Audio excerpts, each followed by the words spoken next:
Hey, it's Dan Zimmerman. Welcome to Illustrate to Educate. Don't forget to subscribe for weekly, objective videos on topics that matter. Have you ever wondered, how does the Electoral College work?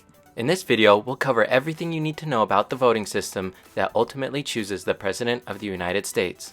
The Electoral College is a group of 538 people called electors, which form every 4 years for the sole purpose of electing the President and Vice President of the United States. It was originally established by the United States Constitution in Article 2, Section 1, Clause 2. It lays out that each state legislature should determine the manner by which the state's electors are chosen.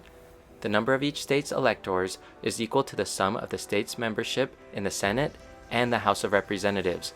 Currently, there are 100 senators, 2 for every state, and 435 representatives, which is split up to all states depending on the state's population. California has the most electors, 55, while a handful of sparsely populated states like Wyoming, Alaska, and North Dakota have a minimum of 3.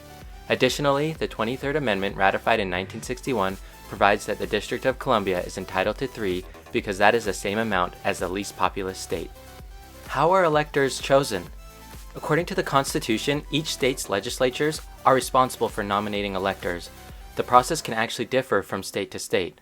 In general, though, the 2 most common ways are: Number 1, the elector is nominated by his or her state's party committee, perhaps to reward many years of service to the party. Or Number 2, the elector campaigns for a spot and the decision is made during a vote held at the state's party convention. Usually, electors are people who are political activists, party leaders, elected officials of the state, or even people who have personal or political ties to the presidential candidates.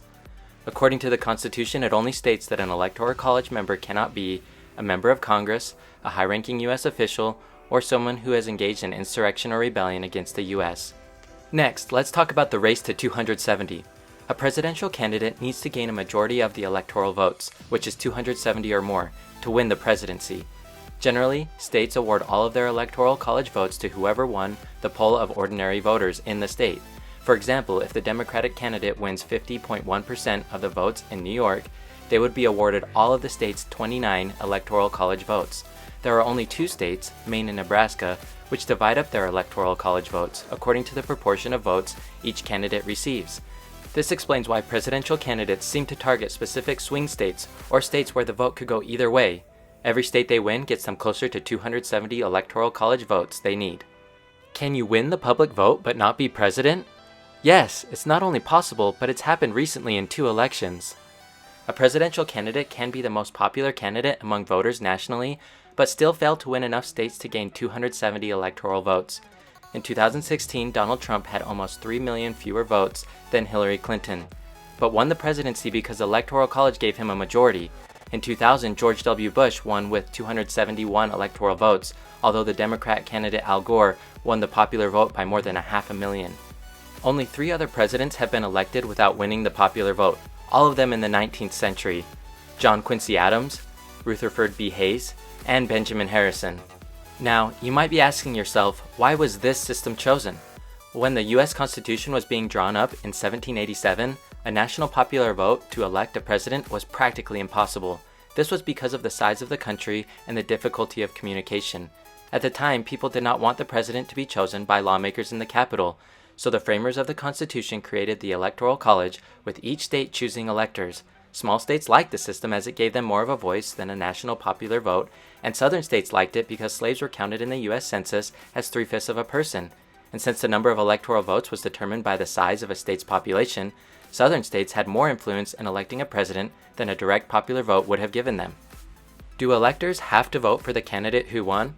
In some states, electors could vote for whichever candidate they prefer, regardless of who voters backed. But in practice, electors almost always vote for the candidate who wins the most votes in their state. If an elector votes against their state's presidential pick, they are termed faithless. In 2016, 7 Electoral College votes were cast this way, but no result has been changed by faithless electors. So what happens if no candidate gets a majority? The House of Representatives will then vote to elect the president. This has happened only once, when in 1824, 4 candidates split the electoral vote, denying any one of them the majority. With 2 parties dominating the U.S. system, this is unlikely to happen today. Lastly, is the Electoral College a fair system? Supporters of the Electoral College argue that it is fundamental to American federalism, or the relationship between state governments and the federal government.